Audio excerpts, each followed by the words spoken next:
Good morning, नमस्कार। स्वागत है आप सभी का त्रिवेद आईएएस में।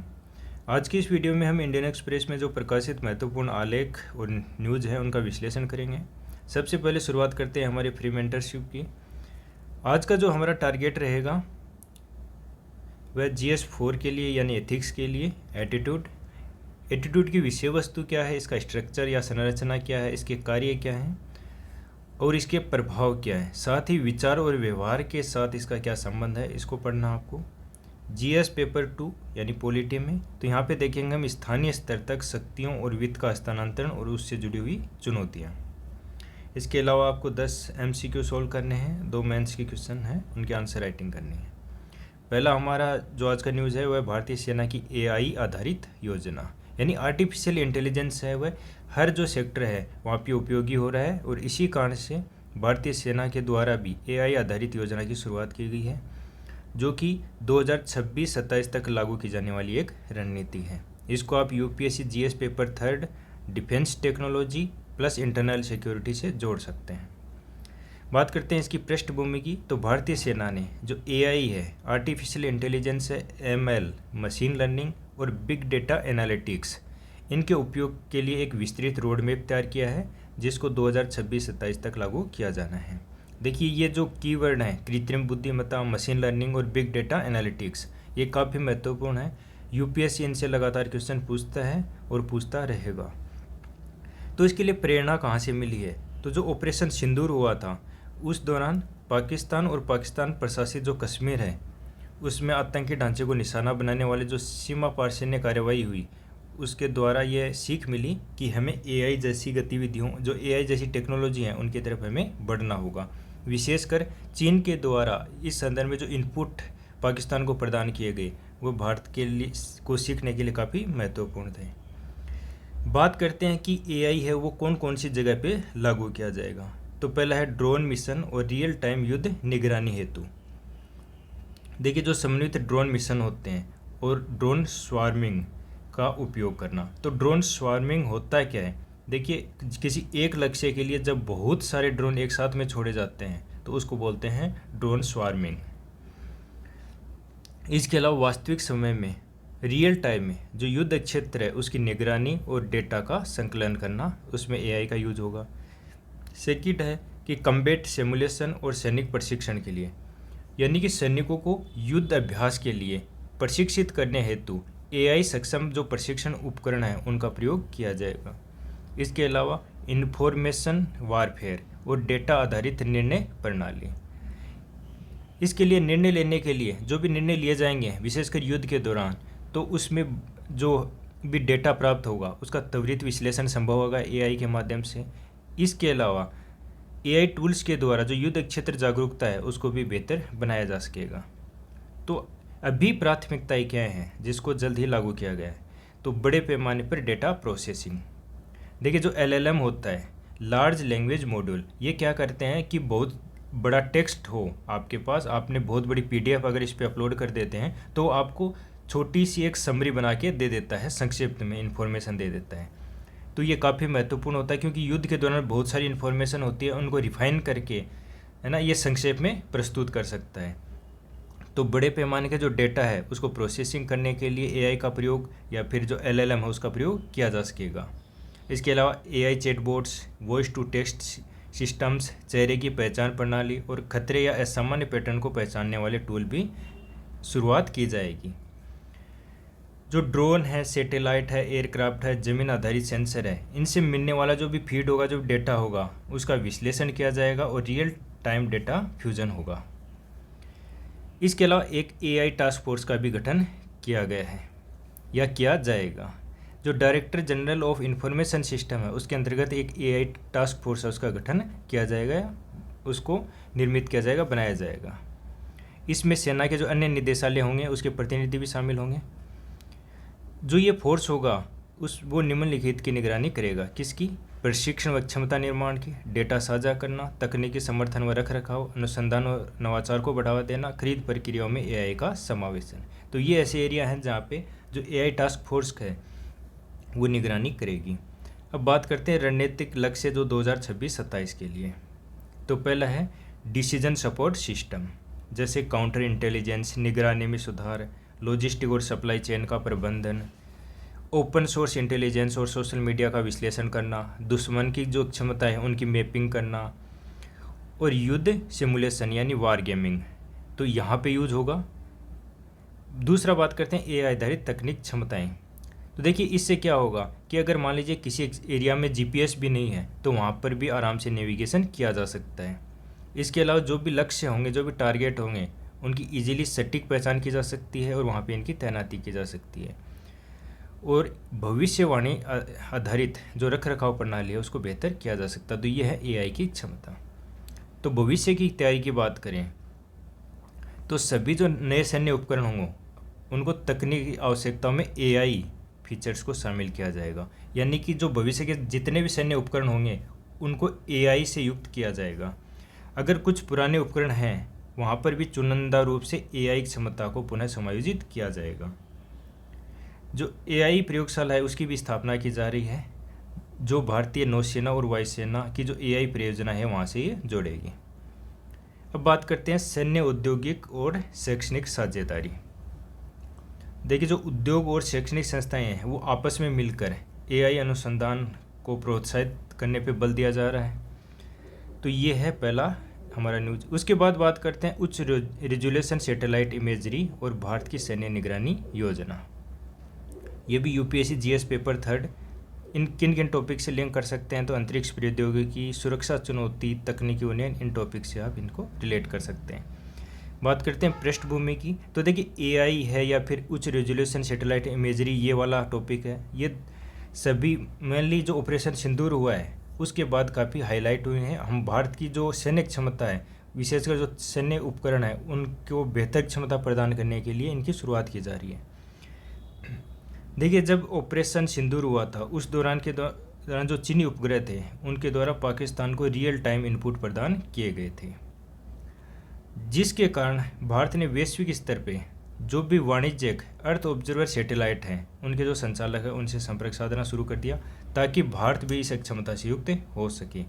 उद्देश्य क्या है कि भारत है वो अपनी सीमा निगरानी क्षमता है उसको बेहतर कर सके, सुदृढ़ कर सके और रणनीतिक निर्णयों में रियल टाइम इंटेलिजेंस को प्राप्त कर सके। देखिए जब भी आंसर आप लिख रहे हो तो इस प्रकार के जो कीवर्ड हैं उनका आप यूज कर सकते हैं कि रियल टाइम इनपुट, रणनीतिक निर्णयों में रियल टाइम इंटेलिजेंस, सीमा निगरानी क्षमता, ये कीवर्ड होते हैं जो आप अगर आंसर में यूज करेंगे तो काफ़ी प्रभावी आंसर लिखा जाएगा। बात करते हैं भारत की नई रणनीति, वैश्विक उपग्रह कंपनियों से संपर्क। तो भारत ने जो भी वैश्विक उपग्रह इमेजरी प्रदाता हैं उनसे बातचीत शुरू की है ताकि जो रियल टाइम निगरानी है उसको बढ़ाया जा सके। बात करते हैं भारत की घरेलू जो सैटेलाइट क्षमता है वो वर्तमान में क्या है, उसकी सीमाएं क्या हैं। तो अभी वर्तमान में 2 उपग्रह जो सैटेलाइट प्रणाली है वो संचालित हैं। पहला है कार्टोसेट और दूसरा है रीसेट, जो कि भारतीय सेना को दुश्मन की जो गतिविधियाँ उनकी निगरानी प्रदान करता है, उन पर निगरानी प्रदान करता है, हमलों के प्रभाव की पुष्टि करता है और रणनीति निर्माण में सहायता करते हैं। बात करते हैं कार्टोसेट 3, जो इसकी डिजाइन क्षमता है वो 30 सेमी रेजोल्यूशन की है, लेकिन यह 50 सेमी रेजोल्यूशन की क्षमता प्रदान करता है। जो कार्टोसेट 3 है वो एक ऐसा अकेला सैटेलाइट है जिसे बार बार एक ही क्षेत्र की निगरानी करना कठिन है। मतलब ये संभव नहीं है कि ये एक ही जो क्षेत्र है, मान लीजिए एक सीमित एरिया में ही युद्ध अभ्यास या युद्ध हो रहा है, तो ये संभव नहीं है कि जो कार्टोसेट 3 है वो वहाँ की लगातार निगरानी कर सके। ये इसकी एक सीमा है। तो भारत की एक दीर्घकालिक योजना है SBS-3 कार्यक्रम, तो स्पेस बेस्ड सर्विलांस थ्रेड कार्यक्रम। इसके तहत भारत है वो 2029 तक 52 निगरानी उपग्रह वो तैनात करेगा। यानी जो स्पेस बेस्ड सर्विलांस कार्यक्रम है, कार्यक्रम 3, उसके तहत भारत 2029 तक 52 निगरानी उपग्रह तैनात करेगा। जो ये उपग्रह है इनका उद्देश्य क्या है कि भूमि और समुद्री सीमा है उनकी निगरानी करना, उसको और प्रभावशाली बनाना, विशेष रूप से ऑल वेदर और हाई रेजोल्यूशन अक्षमता के साथ। बात करते हैं इस कार्यक्रम की मुख्य विशेषताएं। तो 2024 में इसको कैबिनेट की मंजूरी मिली थी। इसमें जो 21 उपग्रह हैं वो इसरो के द्वारा निर्मित किए जाएंगे, शेष जो 31 उपग्रह हैं वो निजी कंपनियों द्वारा निर्मित किए जाएंगे। इनकी निगरानी की जाएगी जो डिफेंस स्पेस एजेंसी है उसके द्वारा।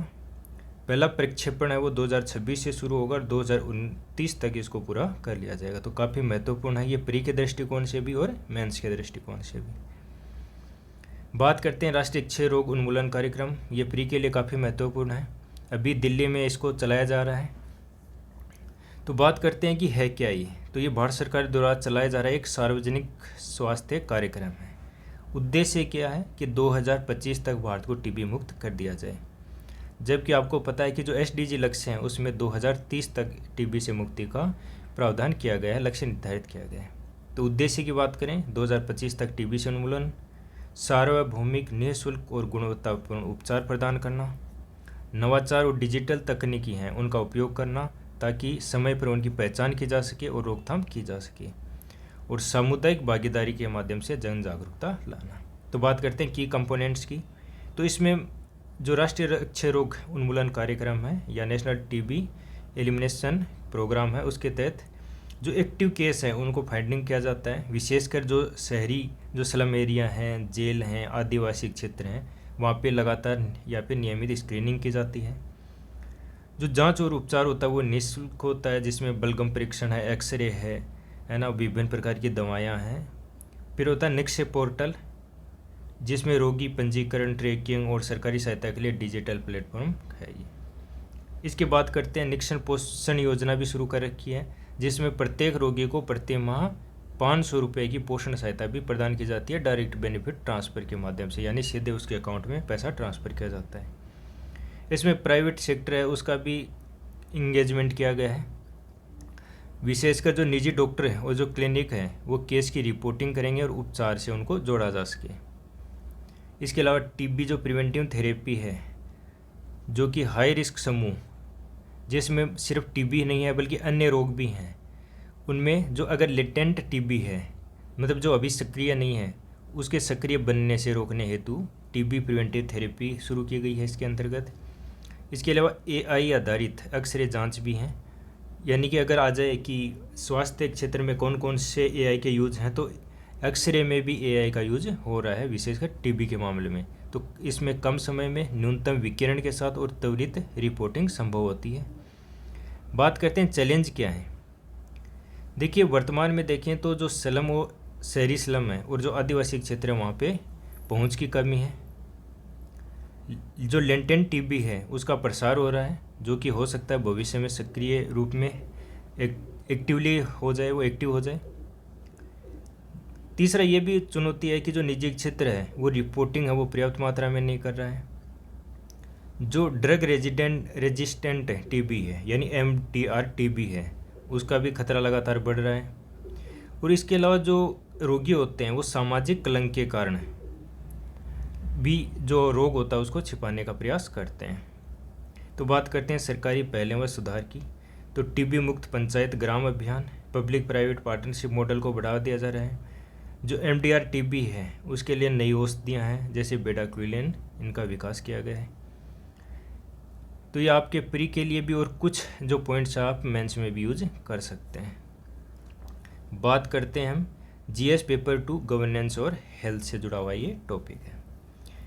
देखिए वर्तमान में जो बच्चों में स्क्रीनिंग जो स्क्रीन है उसकी देखने की जो लत बढ़ रही है, उस पे ये आर्टिकल था जिसको मैंने पेपर 2 और पेपर 4 के दृष्टिकोण से क्वेश्चन आंसर फॉर्मेट में प्रस्तुत किया है।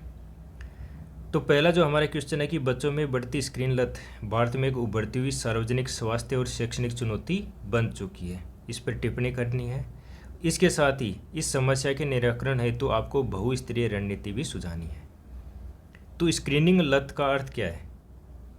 स्क्रीन लत का अर्थ है कि डिजिटल जो उपकरण हैं जैसे स्मार्टफोन, लैपटॉप, टैबलेट, इनका अत्यधिक मात्रा में प्रयोग करना और असंतुलित उपयोग करना, जिसके कारण शारीरिक, मानसिक और सामाजिक विकार उत्पन्न होते हैं, वो क्या कहलाता है? स्क्रीन लत। हालिया केस स्टडीज क्या दर्शाते हैं? जैसे ये दिल्ली में काफ़ी मामले बढ़ गए हैं, वहाँ पे क्या देखा गया है कि बच्चों में नींद की कमी हो गई है, अवसाद, शैक्षणिक जो स्तर है उसमें गिरावट आ रही है, उनका जो व्यवहार है वो काफ़ी हिंसक हो गया है, जिसकी मूल वजह क्या बताई जा रही है? स्क्रीन की लत। तो बात करते हैं कि स्क्रीन लत से प्रभाव क्या क्या होते हैं। तो देखिए आयाम देखेंगे तो देखिए जब भी आप आंसर लिख रहे हो तो आप इस तरीके से लिखें, जो सब हेडिंग बनाएं, ताकि वो एक विविधतापूर्ण आंसर लगे। जैसे ये आयाम दर्शाए गए हैं कि मानसिक आयाम, शारीरिक आयाम, सामाजिक, शैक्षणिक और नैतिक पहलू। तो बात करते हैं मानसिक स्वास्थ्य। तो देखिए जो स्क्रीन है उसके कारण अवसाद, चिड़चिड़ापन, सामाजिक अलगाव, आत्मघाती प्रवृत्तियाँ यानी आत्महत्या करने की प्रवृत्तियाँ बढ़ रही हैं। शारीरिक स्वास्थ्य की बात करें तो स्क्रीन लत के कारण मोटापा बढ़ रहा है। जो रीढ़ की समस्या है, क्योंकि वो जो बैठने का स्ट्रक्चर होता है वो इस तरीके से होता है कि रीढ़ की जो हड्डी है उसमें समस्या आने लगती है। नींद विकार हो रहा है, आँखों की थकावट, ये ऐसे मुद्दे हैं। सामाजिक पक्ष की बात करें तो देखिए साइबर बुलिंग बढ़ रही है इसके कारण, डिजिटल हिंसा बढ़ रही है, डिजिटल व्यक्तित्व संकट है वो उत्पन्न हो गया है। शैक्षणिक प्रदर्शन में भी गिरावट आ रही है, जिसमें कि एकाग्रता होती है उसमें भी कमी देखने को मिली है। ग्रेड गिर रही हैं, स्कूल से कटाव हो रहा है। नैतिक पहलू की बात करें तो जो डिजिटल नैतिकता है उसकी कमी हो रही है। ऑनलाइन गुमराह करने वाले जो ट्रेंड्स है वो बढ़ रहे हैं। तो ये काफ़ी महत्वपूर्ण आयाम है, ये आपको याद रखने हैं। बात करते हैं पहलें क्या की गई हैं। तो देखिए दिल्ली हाई कोर्ट के द्वारा हाल ही में एक निर्देश दिया गया है फरवरी 2025 में। उसने कहा है कि जो स्मार्टफोन है उन पे हम प्रतिबंध तो नहीं लगा सकते, पर नियंत्रण और मार्गदर्शन पे बल दिए जाने की आवश्यकता है। तो स्कूल में आप क्या कर सकते हैं कि फ़ोन लॉकर रख सकते हैं, डिजिटल शिष्टाचार पे आप शिक्षा प्रदान कर सकते हैं। इसके अलावा जो दिल्ली शिक्षा निदेशालय है उसके द्वारा भी एक सर्कुलर जारी किया गया था। उसमें कहा गया था कि जो सरकारी स्कूल हैं वो मोबाइल नीति का निर्माण करेंगे। तो आप अगर सजेशन आ जाए तो ये लिख सकते हैं कि मोबाइल नीति का निर्माण करना, फ़ोन लॉकर हैं उनको स्थापित करना, डिजिटल शिष्टाचार पर शिक्षा प्रदान करना। तो बात करते हैं समाधान के लिए बहुस्तरीय रणनीति क्या हो सकती है। तो देखिए यहाँ पर भी स्तर के अनुसार व्याख्या की गई है, तो आप इसी प्रकार से डायमेंशन शामिल करेंगे। जैसे स्तर, परिवार के स्तर पर क्या किया जा सकता है, तो स्क्रीन समय की सीमा तय करना, सकारात्मक बातचीत करना बच्चों के साथ, सह-अनुभव आधारित तकनीकी उपयोग को बढ़ावा देना। विद्यालय के स्तर पे क्या किया जा सकता है, जैसे जो पाठ्यक्रम है उसमें डिजिटल साक्षरता को शामिल करना, स्कूल में काउंसलिंग आयोजित करना, डिजिटल डिटॉक्स सप्ताह का आयोजन करना। सरकार क्या कर सकती है, तो एक राष्ट्रीय डिजिटल स्वास्थ्य नीति है, उसमें स्क्रीन हाइजीन को जोड़ सकता है। स्क्रीन लत पर डेटा संग्रह और सर्वेक्षण को आयोजित कर सकता है ताकि बेहतर निर्णय लिए जा सकें, पॉलिसी निर्माण के लिए काफ़ी बेहतर इनपुट मिल सके। टेक कंपनियों का क्या उत्तरदायित्व है, तो पेरेंटल कंट्रोल फीचर प्रदान करना कि जो भी मोबाइल चला रहा है ना, उस पर जो पेरेंट्स हैं, माता पिता हैं, उनका कंट्रोल हो सके। ओवर यूज हो रहा है तो उसके लिए नोटिफिकेशन अलार्म है वो यूज हो सकता है। स्क्रीन टाइम रिपोर्ट्स है वो प्रदान की जा सकती हैं। अब बात करते हैं समाज की क्या भूमिका है। तो जो बच्चे हैं उनमें रचनात्मक गतिविधियों को बढ़ावा दिया जाना चाहिए समाज के द्वारा। सामाजिक सहभागिता के माध्यम से जो सामुदायिक पहलें हैं वो की जा सकती हैं। तो ये काफ़ी महत्वपूर्ण बहुस्तरीय रणनीतियाँ हैं। तो देखते हैं कि जो स्क्रीन लत है वो एक अदृश्य महामारी की तरह है। तो इसका समाधान केवल निषेध नहीं है, यानी कि आप उनको मोबाइल यूज करने से रोकने से कुछ होने वाला नहीं है, बल्कि आवश्यकता क्या है कि सही तरीके से उसका यूज हो। उसके लिए उनको प्रशिक्षण प्रदान किया जाना चाहिए, मार्गदर्शन प्रदान किया जाना चाहिए और संवेदनशील निगरानी होनी चाहिए। तो सिर्फ एक व्यक्ति इसको ख़त्म नहीं कर सकता है, इसमें भूमिका होगी नीति की, परिवार की, समाज की, स्कूल की। तो ये सब मिलकर जो डिजिटल दुनिया है उसको एक सुरक्षित और संतुलित बना सकते हैं। इसी को अगर हम जीएस पेपर 4 के दृष्टिकोण से देखें तो आप इस तरीके से एक क्वेश्चन बन सकता है कि आप एक सरकारी स्कूल के प्रधानाचार्य हैं, कक्षा 6 का एक छात्र है, वो सोशल मीडिया और गेमिंग की लत का शिकार है।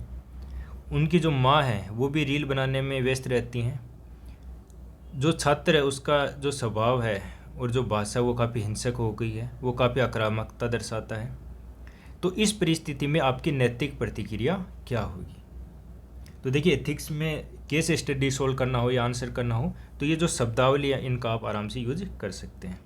तो सबसे पहले हमें देखेंगे कि जो स्थिति है उसका नैतिक मूल्यांकन करना है हमें।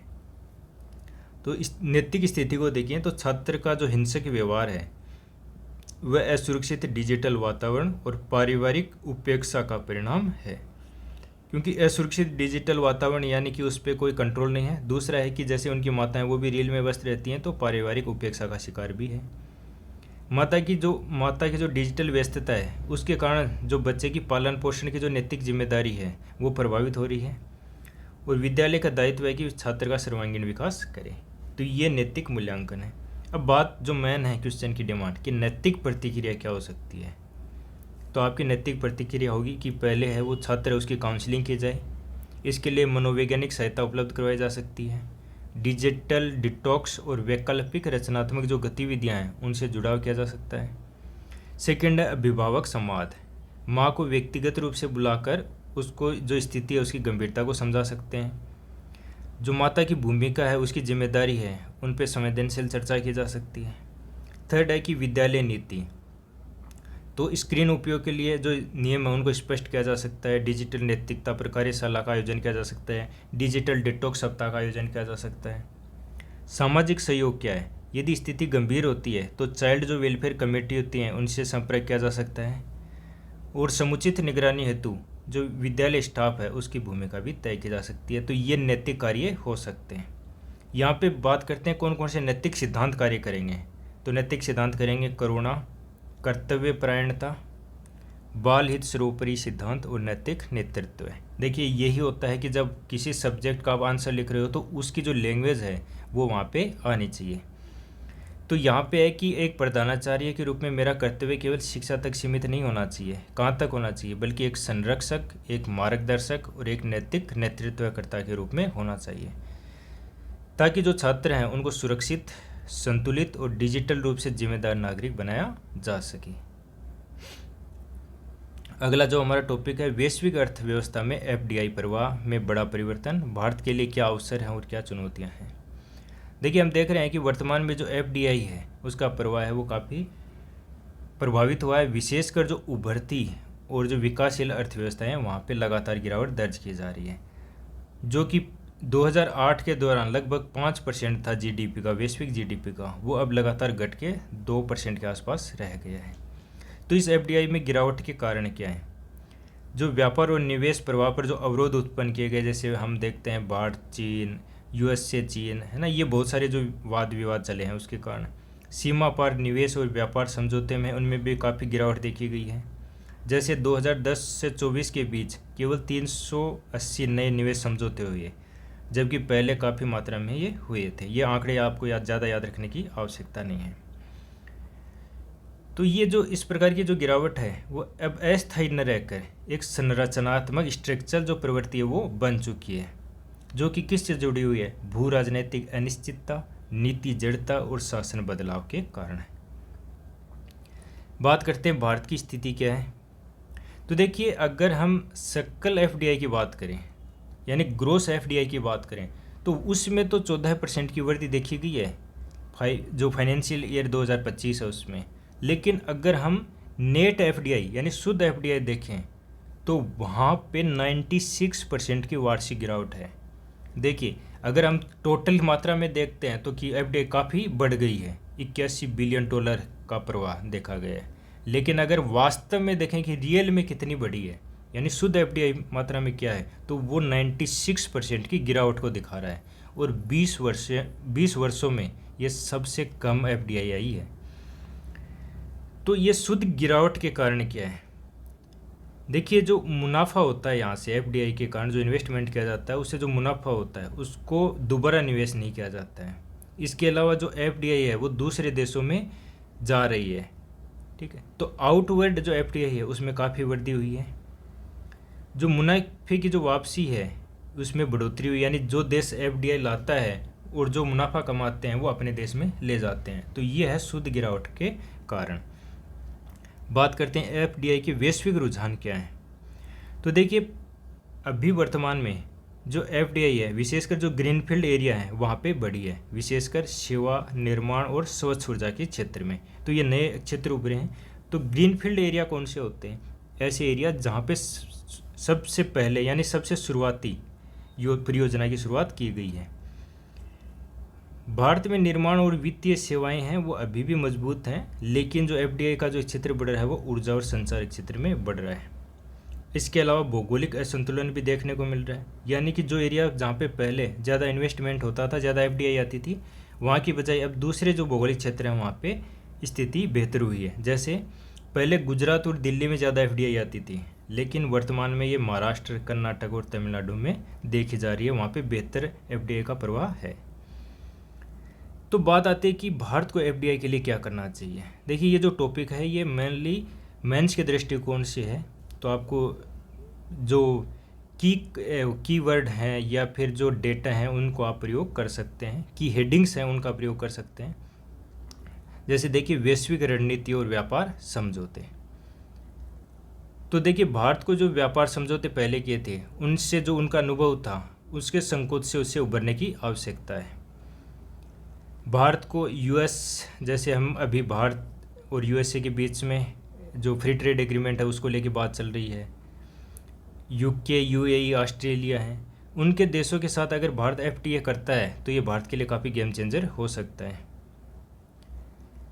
फ्री ट्रेड एग्रीमेंट और राजनीतिक अगर संरेखण होता है तो ये एफडीआई को काफ़ी मात्रा में आकर्षित करेगा। वर्ल्ड बैंक का अनुमान है कि निवेश संधि है वो दो देशों के बीच एफडीआई प्रवाह को 40% तक बढ़ा सकती है। यानी अगर दो देशों के बीच निवेश संधि होती है तो इससे एफडीआई के प्रवाह की संभावना 40% तक बढ़ जाती है। दूसरा है कि भारत है वो नियामक के सुधार करे और लाल फीताशाही है उसमें कटौती करे। इकोनॉमिक सर्वे कहता है कि डीरेगुलेशन कमीशन जैसे कदमों को शीघ्रता से अपनाए जाने की आवश्यकता है। साथ ही नियम है उनको सरल बनाना और अनुबंध परिवर्तन है उसको मजबूत भी किए जाने की आवश्यकता है। थर्ड पॉइंट है कि लॉजिस्टिक और ट्रेड बाधाएं हैं उनको दूर करने की आवश्यकता है। जैसे बंदरगाहों पे जो क्लियरेंस समय लगता है वो बहुत ज़्यादा लगता है, उसको कम करने की आवश्यकता है। जैसे जो कोलकाता पोर्ट है वहाँ पे औसतन इस जो क्लियरेंस समय है उसमें 140 घंटे लगते हैं, जो कि बहुत ही ज़्यादा है। इसके अलावा डिजिटलीकरण, ट्रेड फैसिलिटेशन सुधार, इनको भी प्राथमिकता दी जाने की आवश्यकता है। इसके अलावा चौथा पॉइंट है कि समन्वय की आवश्यकता है। जो अंतर्राष्ट्रीय नियम हैं, घरेलू नीतियां हैं, मंत्रालय, राज्य हैं, उनके बीच हमें बेहतर समन्वय की आवश्यकता है। यानी जो भी हितधारक हैं उनके बीच बेहतर समन्वय स्थापित किए जाने की आवश्यकता है। बात करते हैं राज्य की भूमिका। तो देखिए, जो एफडीआई है वो अक्सर राज्य परियोजनाओं के माध्यम से स्थापित होता है, इसलिए जो राज्यों की भूमिका है वो काफ़ी निर्णायक हो जाती है। इसके लिए ईज ऑफ डूइंग बिजनेस, भूमि अधिग्रहण, मूलभूत ढांचा, श्रम बल की उपलब्धता, ये सब एरिया हैं जहाँ पे राज्यों को सुधार किए जाने की आवश्यकता है। तो यहाँ पे बात करते हैं कि जो एफडीआई नीति है वो एक गतिशील दृष्टिकोण है, यानी कि निवेश नीति वो स्थिर नहीं होती है बल्कि स्थिति के अनुसार उसमें लचीलापन होना चाहिए। एक राज्य के लिए जो नीति एक समय पर उपयुक्त है, हो सकता है कि वो एक समय के बाद में उसके लिए असफल रहे। तो हमें एक गतिशील दृष्टिकोण अपनाए जाने की आवश्यकता है ताकि अधिकतम एफडीआई को प्राप्त कर सकें। अगला हमारा टॉपिक है भारत में खाद्य सुरक्षा से पोषण सुरक्षा तक। देखिए, पहले हम बात करते थे खाद्य सुरक्षा की, यानी कि हमें पर्याप्त भोजन मिल जाए। अब बात आती है पोषण सुरक्षा की। अब खाद्य सुरक्षा है वो हम प्राप्त कर चुके हैं, लेकिन जो पोषण सुरक्षा है वो काफ़ी महत्वपूर्ण है। पोषण सुरक्षा यानी कि हमें पर्याप्त मात्रा में पोषण मिले, तो इसको जोड़ा गया है मिट्टी की सेहत से। तो देखिए, यहाँ पे भूमिका दी गई है कि कल्पना कीजिए कि जो 1960 में भारत सीप टू माउथ की स्थिति में था। सीप टू माउथ क्या होता है कि सीप के माध्यम से कोई देश आयात करता है और वो सीधा माउथ में चला जाता है, यानी कि खाने के लिए भी हम किसी दूसरे देश पे निर्भर हैं। तो आपको याद होगा अमेरिकी PL 480 कार्यक्रम, जिसके तहत भारत खाद्यान्न प्राप्त करता था। तो 1960 का ये दशक था और आज है कि विश्व का सबसे बड़ा भारत चावल निर्यातक है। तो अगर 2024-25 की बात करें तो भारत ने वैश्विक 61 मिलियन टन के चावल बाजार में से लगभग 33% यानी 20 मिलियन टन चावल का निर्यात किया है। साथ ही बात करें जो प्रधानमंत्री गरीब कल्याण अन्न योजना है उसकी, तो उसके माध्यम से 800 मिलियन से अधिक लोगों को प्रति व्यक्ति प्रति माह 5 किलोग्राम चावल या गेहूं निःशुल्क वितरित किए गए। इसके बावजूद भारतीय जो खाद्य निगम है FCI है उसके पास 57 मिलियन टन चावल का स्टॉक है, जो 20 वर्षों में सबसे अधिक है, और आवश्यक जो बफर स्टॉक है, मतलब जितना होना चाहिए उसकी तुलना में 4 गुना अधिक है। तो मतलब हम खाद्य सुरक्षा के मामले में तो काफ़ी आगे बढ़ चुके हैं, लेकिन पोषण सुरक्षा अब भी हमारे लिए एक चुनौती बना हुआ है। तो गरीबी में गिरावट, लेकिन पोषण की चुनौती अब भी बरकरार है। अगर हम बात करें अत्यंत गरीबी की, जो कि ट्रिपल पी के अनुसार कितनी है, प्रतिदिन $3 से कम आए, तो उनको अत्यंत गरीब माना जाता है। जो 2011 में कितने थे, 27.1%, जो 2022 में घटकर कितना रह गया, 5.3%। लेकिन जो कुपोषण की स्थिति है वो काफ़ी गंभीर है। जैसे 35.5% बच्चे हैं वो ठिगने हैं, मतलब जितनी उनकी हाइट है, जितनी एज है उसकी तुलना में उनकी हाइट है वो पर्याप्त नहीं है। 32.1% बच्चे हैं वो कम वजन वाले हैं, और 19.3 बच्चे हैं वो वेस्टेड हैं। इसका सोर्स है नेशनल जो फैमिली हेल्थ सर्वे 5 था, जो कि 2019-21 पे आधारित है। अब जो खाद्य सुरक्षा का जो लक्ष्य है वो केवल कैलोरी की पूर्ति नहीं रह गया है, बल्कि ये पोषण सुरक्षा तक विस्तार हो चुका है। तो इसको जोड़ा गया है मिट्टी की गुणवत्ता से। देखिए, मूल समस्या क्या है कि हमारी जो मिट्टी है उसमें जो सूक्ष्म पोषक तत्व हैं उनकी ही कमी है। अगर खराब मिट्टी होगी तो कम पोषण वाली फसलें होंगी, और ये मौन कुपोषण को बढ़ावा देंगे। जैसे मान लीजिए जिंक है, उसकी फसल में कमी है, जैसे गेहूं और चावल में, तो बचपन में ठिगनापन देखने को मिलता है इसके कारण। 2024 में जो सोइल हेल्थ कार्ड स्कीम के तहत जो नमूनों का परीक्षण किया, उससे ये पता चलता है कि भारत की जो मिट्टी है उसमें 5% से भी कम में पर्याप्त नाइट्रोजन है, मतलब नाइट्रोजन 95% की कमी है। 40% में ही पर्याप्त फास्फेट है, 32% में ही पर्याप्त पोटास है, और 20% में ही जो मिट्टी है उसमें पर्याप्त जैविक कार्बन की मात्रा है। यानी कि जो पोषक तत्व है उनकी भारी कमी है। तो ये सोइल ऑर्गेनिक कार्बन होता है क्या है, तो ये मिट्टी की जो भौतिक, रासायनिक और जैविक गुणवत्ता है उसको तय करता है। भारतीय मानक के अनुसार ये कितना होना चाहिए, 0.5 से लेके 0.75% तक। लेकिन विशेषज्ञ कहते हैं कि इसकी जो मात्रा है वो 1.5% से 2% के बीच होनी चाहिए।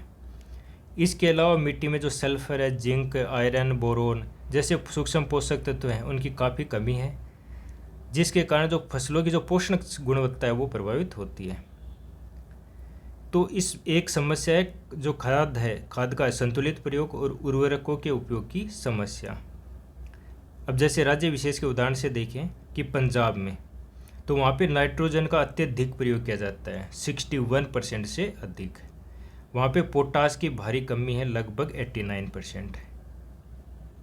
बात करते हैं तेलंगाना में, तो तेलंगाना में नाइट्रोजन का उपयोग है वो 54% से अधिक किया जाता है, लेकिन जो फॉस्फोरस है उसमें 13% और पोटास उसमें 82% की भारी कमी है। तो ये एग्जाम्पल हैं, आप जब मेंस का आंसर राइटिंग कर रहे हो तो वहाँ पे इस डेटा का प्रयोग कर सकते हैं।